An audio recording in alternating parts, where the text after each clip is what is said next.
It's hard to put your finger on it, but something about this art is wrong, isn't it? There's something about the color and the composition and how the shapes fit together that is challenging our brain's model of what is normal and what is possible.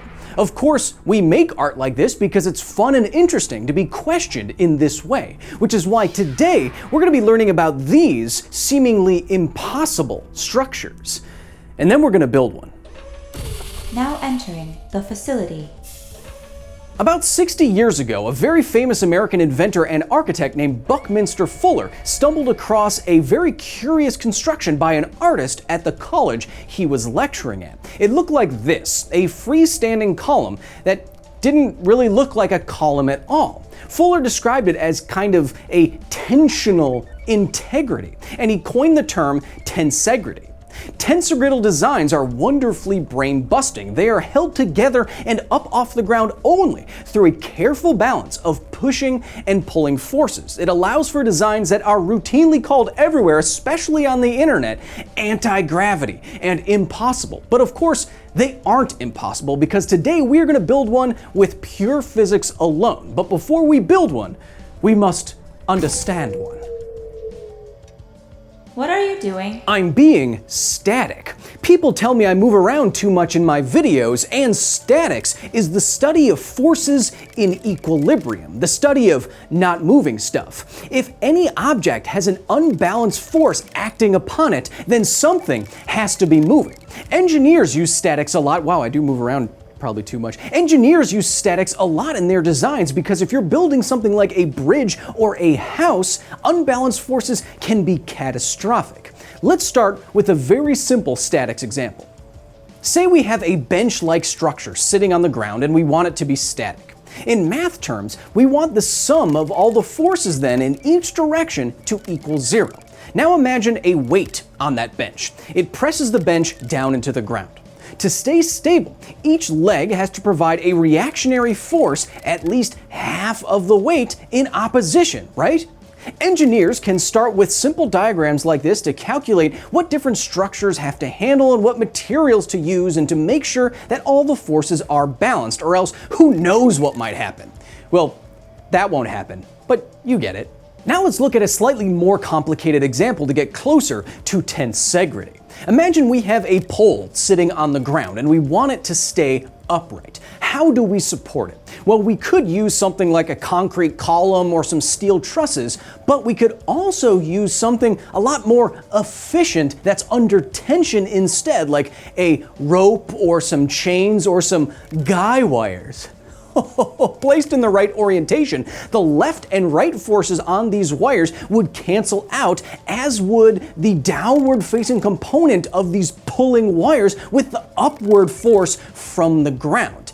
Equilibrium. Tensegrity takes all of this even further, where every element is only under pure compression or pure tension. There's no twisting and there's no bending. And when you have a design like this, things can get rather weird. What? Lola is currently outside, testing the statics of the main gate. Well, I just had that thing re-electrified. Tensegrity wasn't exactly invented by a guy with, let's all admit, a weirdo name. Like we found with Vantablack and Vipers, nature thought up this design principle millions, perhaps billions of years ago.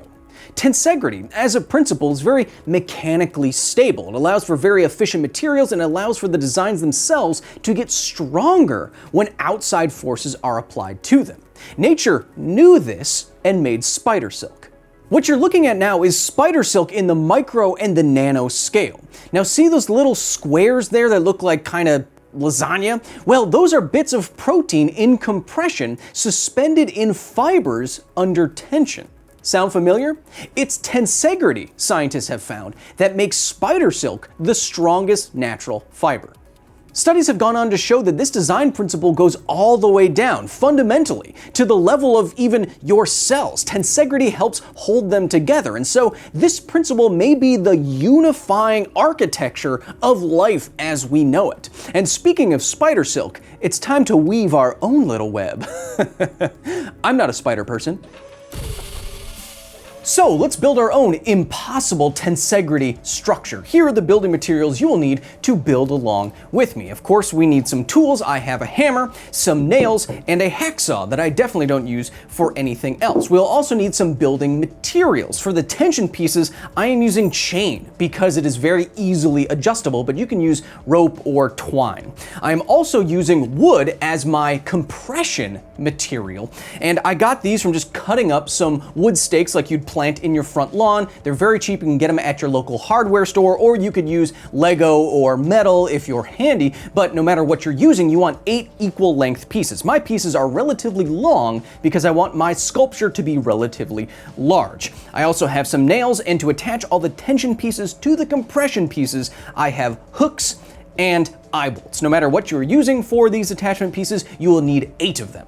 Now let's let Aria take it from here. Step 1. Cut your materials and arrange 6 of your 8 pieces into 2 equilateral triangles. Attach with nails. Step 2. Cut one end of the remaining 2 pieces at 45-degree angles so that they can lay flat on the triangles. Attach each with nails at the vertex of each triangle. Step 3. Do the robot really slowly and then speed ram through it. It looks pretty awesome. Step 4. Take your hooks or eye bolts and attach 3 to the vertices on one triangle, 3 to the midpoints on the other triangle, and the remaining at the ends of the standing pieces. Okay, so now we basically have 2 identical pieces for our sculpture. What you want to do is invert one of them, and we're gonna line it up like so and then attach our tension elements. If we get it right, when I'm done, I should have a floating, impossible, anti-gravity, blah, blah, blah structure. So let's try it out.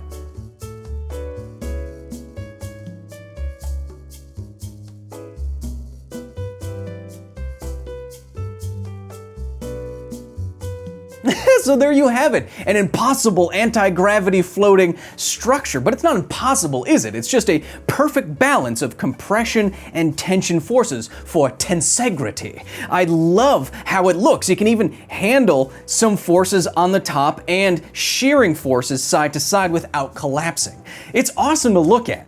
But it's not enough to just look at it, is it? Since we're learning about statics, how does this work statically? It's still kind of breaking my brain. Our little structure stays standing because there's an equilibrium of pushing and pulling forces. We know that, and yet it still looks a little mind-melting, so let's try tracing the forces. The upper triangle has some weight, of course, and that weight is fully supported by the smaller center chain. Now, if anything dynamic tries to happen, like the top triangle tries to tip over or you push on it, the other 3 chains, placed symmetrically, then perfectly pull in opposition and cancel this out, returning everything to equilibrium. This build is so simple. I was able to do it for under $40 in under an hour. So if you can try this, I highly recommend you try it with yourself and your family. It's very fun, and if you do it, please send me and the facility pictures, because this is going right into my museum. Until next time. Now exiting the facility. Thank you so much to the very nerdy staff at the facility for their direct and substantial support in creating this video. Today, I especially want to recognize Research Assistant Cody Stone and Visiting Scholar Bigby. If you want to join the facility, if you want to join the staff, if you want to join the over 1,000 nerds who are right now coming up with their own game nights remotely, giving me episode ideas, talking with each other, giving me memed faces, you can go to patreon.com/Kyle Hill right now, and you will also get access to our Discord. And if you support the facility just enough, you get your name on Aria here, and there's more and more of you each week, so I know what you may be saying. Kyle, how does tensegrity apply to me? Well, like I said, fundamentally it does. It helps hold your cells together, but the human spine, it's not just a bunch of vertebrae stacked on top of each other. It's actually a tensegrital structure, a perfect balance of pushing and pulling. And when it's not a perfect balance, you can really feel that. And then you slip a disc. Oh, still going.